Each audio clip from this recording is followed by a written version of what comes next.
Welcome to It's a Woman's World, a show which discusses any and all topics under the sun that are of interest to women worldwide.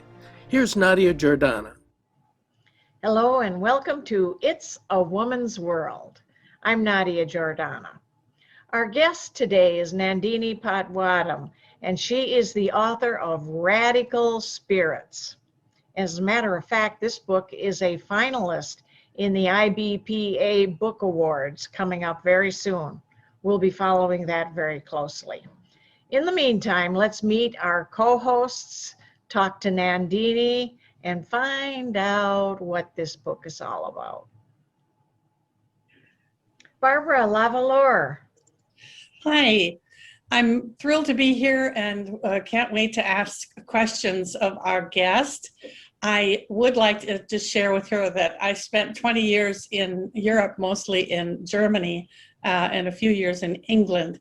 So I have a sense of what it's like to move to a different country. Right. And Dr. Susan Strauss. Hi, glad to be here as always. It's always an honor, and I'm excited to hear about your story, Nandini, and your book. Wonderful. And of course, Nandini Patwardhan. I hope I didn't wreck your last name. It's fine. You're an author of Radical Spirits. Why don't you tell us a little bit about yourself, and then we'll just jump in there with all kinds of exciting questions for you. Okay, so I will begin by saying that I'm thrilled to be here with all you wonderful ladies, and I'm looking forward to answering your questions about my book. I live in Oakland, California, and I have been in the United States, originally from India. I've been in the United States for almost 40 years. I have two children who live here in Oakland and a grandbaby. And tell us about your book, and the title is riveting. So the title of my book is Radical Spirits, and the subtitle is India's First Woman Doctor and Her American Champions. So the book is a biography, and it's the story of Anandi Joshi, who was just 18 years old when she came from India to the United States to obtain a medical education. And this was in 1883. So when I think about how different the world was, how different the United States was at that time, it's really a fascinating story. And the biography also talks about the many, many American individuals, especially women, who became her champions and who helped her succeed. And in doing this, they set aside whatever preconceptions they might have had about a person from such a different country, a person who followed a very different religion, followed very different food habits. She was a vegetarian. And that's the story that my book tells. It sounds great. If I may, just share, my sister, Dr. June Lavallure, was 49 years old when she started medical school at the University of Minnesota, and she was the oldest woman to be accepted into medical school. Oh, of course, more have been accepted, but she was definitely a strong path-breaking woman. Right. And I think that it's interesting that it's really hard for us, I think, in today's world to imagine that India didn't have schools for girls. Yes, there were no schools for girls in India. And so the question of going in for higher education was completely out of the question. But the key point is that at about this time in the 1870s and 80s, India was being ruled by the British. And there was gradual awareness building up that we needed to look at ourselves to figure out what made us weak? What made India weak and susceptible to be ruled by a foreign power? And many young people had started thinking that there were aspects of Indian society that needed to be addressed, one of which was women's education. And so Anandi's husband was a believer that if the country had to change, if the society had to change, if families had to become stronger, then the beginning had to be made by educating women. I was wondering about the American woman that helped Anandi so much. Give us a rundown on that story, because Sure. that is so fantastic. Yes. So the name of this woman is Theodosia Carpenter. I looked up the word Theodosia because it is so uncommon. I had never come across that name before. And it is the female version of Theodore. And it means a gift from the gods. So Theodosia Carpenter was in her 30s, a young mother of two little girls. And one day she was sitting in the dentist's office in Elizabeth, New Jersey. And she picked up a magazine that was lying on the table. And it was an issue of a missionary newsletter. And the missionary newsletter had a number of accounts of Christian missionaries working in various parts of the world, trying to help people, hoping that they would convert to Christianity. They were missionaries. She came across the correspondence consisting of 3 letters. One letter was written by Gopal, who was Anandi's husband. The second letter was written by a missionary who knew him in India. And in these 2 letters, they were requesting a second missionary who lived in the United States in Princeton for help to educate this young woman. And the letters are very earnest, desiring help for this woman to be educated because they showed how much was riding on her success. And the third letter was from the missionary in Princeton who had lived in India for 30 years before. So he knew the conditions there very well. And he said, I like your goal, it's a worthy goal, but I don't think we can help her. She does not need to come to the United States in order to be helped. We are sending more missionaries to India and they can teach her. And Theodosia Carpenter read these letters and she was quite frustrated. She felt that this was a heartfelt need, a heartfelt expression of a desire to improve themselves and improve their lives and improve their country. And they were being rejected in this desire to help. And so the next day she wrote a letter and sent it to India saying, what you are doing is worthy. And if there's anything at all that I can do to help you, I will help you. Wow. And it took over a year for the letter to reach the Joshis because he had moved. The husband worked for the British Postal Service. And so the letter followed him wherever he had moved to. And eventually the letter reached them. And that was the beginning of the correspondence between Anandi and Theodosia. And they didn't know where this was leading. Theodosia had this earnest desire to help. And Anandi was always on the lookout for people with whom she could communicate in English, because then she could become better at her mastery of English. And that's how the correspondence began. And how long did it take then for them once the correspondence began? That's a good question. The correspondence went on for about 3 years. And the letters would take 4 to 6 weeks to go from one side of the earth to the other. But they kept at it. Sometimes the letters got lost in the mail. Sometimes the letters crossed each other. But they kept writing. And gradually, Anandi came to see that in Theodosia Carpenter, this is before they had ever met. This is before it had even occurred to either of them that they might meet. Anandi came to see Theodosia as her aunt. and in particular, a maternal aunt, because in Indian culture, a maternal aunt is almost like a stand-in for your mother. Mm. And that there's a very special place in a young person's heart for their maternal aunt. So she wrote in one of the letters, she wrote to Theodosia Carpenter and asked, would it be okay with you if I look upon you as my aunt. Would it be okay with you if I were to address you as such? And Theodosia Carpenter agreed.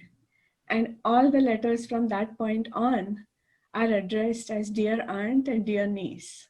Oh, wow. Yeah, it's really an amazing bond. And it was in the course of this correspondence that the idea emerged that Anandi could actually go to the United States and Theodosia would help her. She would have someone to, for example, meet her at New York Harbor because she didn't know anybody else in the United States. And indeed, that's what happened. She sailed from Calcutta, India, to New York via London and Liverpool. And Theodosia Carpenter and her husband met her at the harbor and took her to their home in Roselle, New Jersey. How old was she then? 18. Wow. She was 18. And so the amazing thing about this whole relationship is that they came to know each other through letters. And their faith in each other and their commitment to each other continued without any break or any change for the next 3 years that Anandi was in the United States. She stayed with the Carpenters. Every vacation from college, she visited the Carpenters.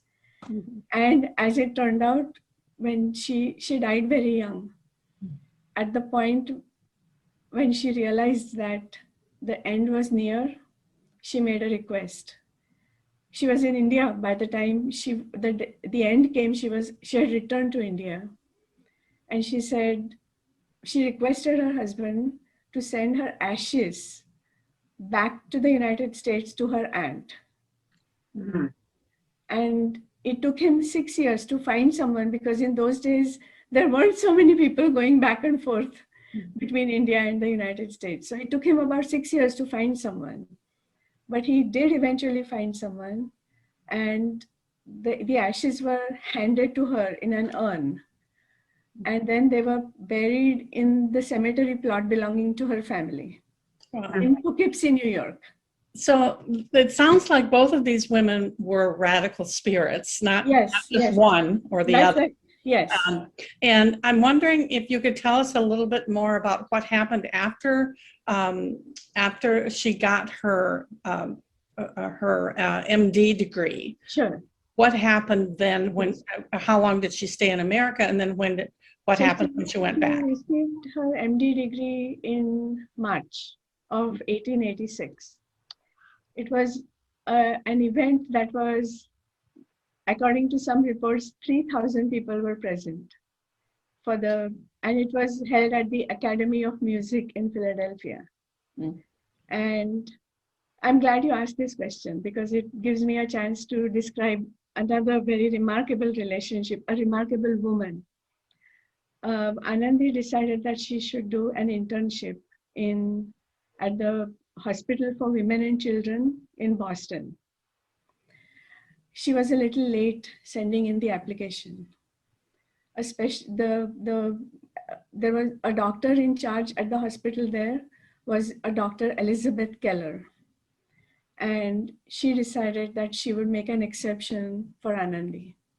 So this is the exception that she made. No fees for residence and lodging and boarding. And she excused her from the mundane tasks of an intern. Wow. And she said instead of that, she would invite Anandi to accompany her to as many cases as possible. And that way Anandi would get exposure to many different kinds of situations, many different kinds of treatments. And and the backstory is that Dr. Elizabeth Keller had trained in Europe. Mm, And she believed in a version of paying it forward.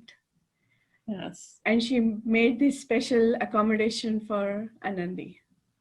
Oh, that's so inspiring. That is so Yes, great.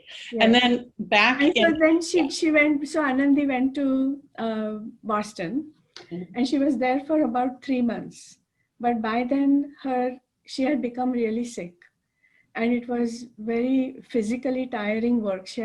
In her letters, she has written that she had to go up and down many flights of stairs. She had many patients assigned to her, and she couldn't physically cope anymore.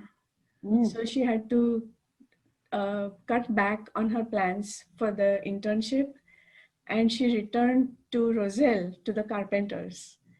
And a decision was made that she should try to recuperate there.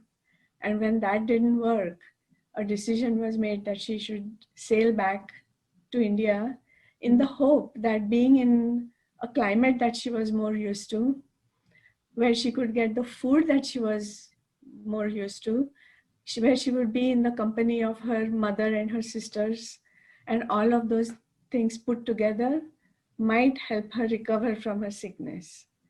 And so the internship had to be cut short. mm. Susan, did you have a question?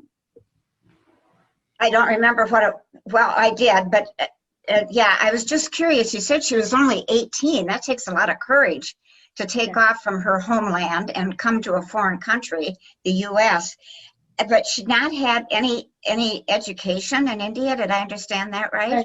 That's right. So because there were no schools in India, there was no question of her attending a formal organized school and passing through the grades to higher levels of learning. So most of her learning had taken place at home because her husband homeschooled her.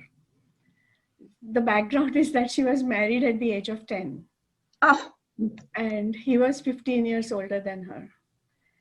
And even there is an interesting story, because when her father approached him, Gopal, about marrying his young daughter, the husband said, I will agree to marry her, but I have this one condition. And what's the condition? I intend to educate your daughter, and I will not allow any interference. And the father agreed to that request. And so he married her, but he homeschooled her for most of the years until she came to the United States. There was only 1 year in between when she attended a school run by missionary women for Indian girls. So for 1 year she attended school. The rest of it was all homeschooling. Nandini, I want to hear more about this remarkable husband. Yes, You and I chatted about him briefly. yes. In those days and in that country, like a lot of countries at that time, that was really unusual for him to be supportive of his wife. And I understand there's a very, as remarkable as he was, there's kind of an interesting story. Tell us what you and I discussed earlier. Sure. So as I mentioned earlier, he was very passionate about women's education and women's empowerment. So in the beginning, until she came to the United States, until Anandi came to the United States, he was completely supportive of her education, to the point that he broke off his relationship with his father because his father opposed his plan of educating his wife. But after she came to the United States, initially he started feeling ignored by her. He felt as if he had been left behind and she was living this new, exciting, interesting life. And this started manifesting itself in the form of letters that tended towards being mean or rude or questioning her judgment. 2 years after she came to the United States, he came to the United States. And by then, he had become a very curmudgeonly, eccentric type of person. I found newspaper reports. So instead of coming by way of the Atlantic Ocean, he took the longer route and he came through China, Japan, and San Francisco, and then overland to the East Coast. So I found newspaper reports from the Sacramento Bee and the San Francisco newspaper, where he made very incendiary statements about Americans. So he started from being very, very appreciative and admiring of Western culture to starting to criticize it. And by the time he reached the East Coast, he had become quite oppositional to Anandi, did not help her, did not want to support her, and just a complete 180-degree turn. And the thought occurred to me in the process of that research and writing that mentally he had recognized the importance of women's empowerment and women's education. But in practice, his heart couldn't reach there where his mind had already reached. And he must have struggled with not being able to appreciate what his wife had achieved. And she had achieved it, because of what he made possible, because what he empowered. And then the third part of his story is because she was very sick and they decided that they should return to India, he nursed her on board ship the entire way back. And once they were in India, he kept up the correspondence with the Carpenters because she was too sick to write. And I have copies of his letters, the letters that he wrote to Theodosia. In one letter, he says, even though she's not writing to you, please keep writing to her. She reads your letters again and again. How old was she when she died, and what did she die She from? was 22 and Oh.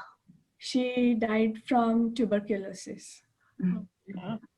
And tuberculosis was very prevalent all over the world, including here in the United States.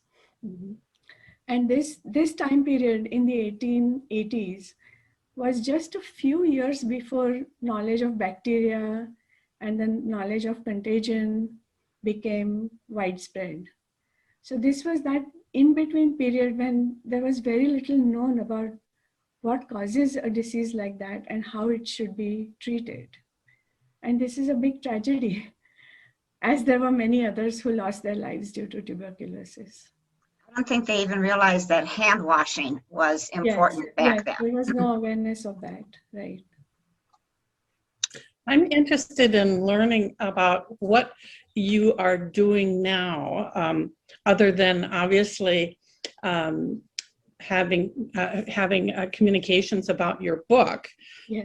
I'd like to know what you're up to now. Thank you for asking that question. One of the most powerful things that I stumbled upon in the course of researching and writing this book is the power of letter writing. Because this relationship between these two remarkable women started and flourished before they had ever met each other, because they were so good at expressing their thoughts, ideas, and emotions. And the other thing is that the letters created a kind of private cocoon in which each woman could feel safe about expressing herself without worrying about what others might say, what others might think. And so inspired by this, I have started a small letters project. And I started it last summer, and I established 6 pairs of aunts and nieces. Just like Theodosia Carpenter, the aunts are mature American women, and the nieces are young women in India who are still pursuing education. They're in college. That is so great. Unfortunately, I think we're losing the letter writing practice. For example, when I was gone for 20 years in Europe, I wrote to my mother sometimes 2-3 times a week, using aerograms mostly. Yes, and I did that too. Yes, and she kept them all. And so that's been a real resource for the memoir I've been writing for 3.5 years. Yes, that's wonderful. And what I found, again, in the letters, Anandi has written in one letter to her aunt saying, before I started writing to you, I couldn't think of anything to write to anybody because she had become literate. She knew how to read and write.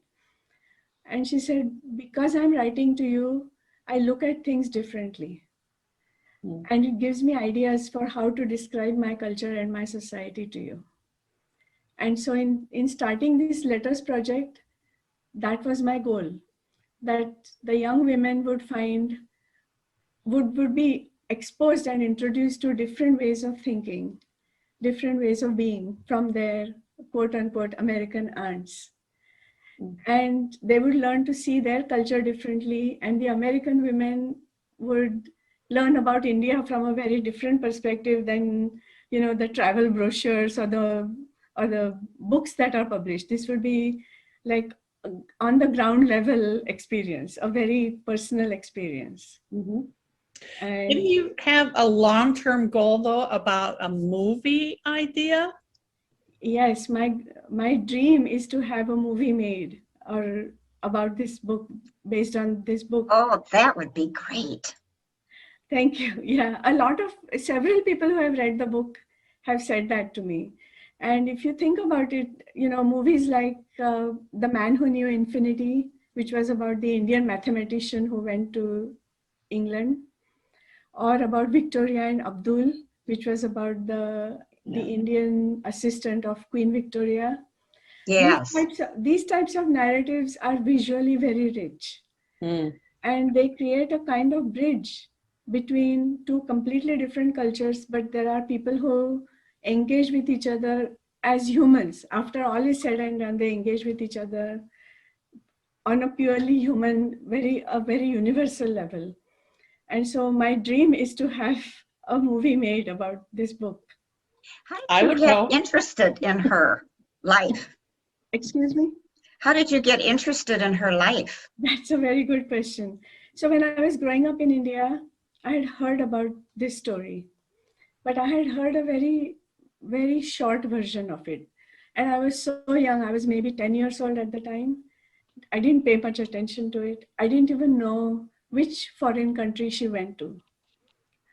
But when I came across the news story that her ashes are buried in Poughkeepsie, it, it just intrigued me, because I knew that there must have been a very special bond between Anandi and the family in whose cemetery plot her ashes were buried. And so in the beginning, I just wanted to know that family. I just wanted to know about them. And so I went to the cemetery in Poughkeepsie, and they gave me the contact information for one of the descendants of the Carpenter family. And from her, I got copies of the letters. Well, Wow. Nandini, we've run out of time today. Yes, This is so that. fascinating. I had a couple more questions, but we'll have to save them for next time. Thank you, Susan and Barbara, for being co-hosts today. Nandini, I am just ecstatic that you were on the show today, that you could be here. And thank you all for watching It's a Woman's World. We'll see you next time with a brand new guest.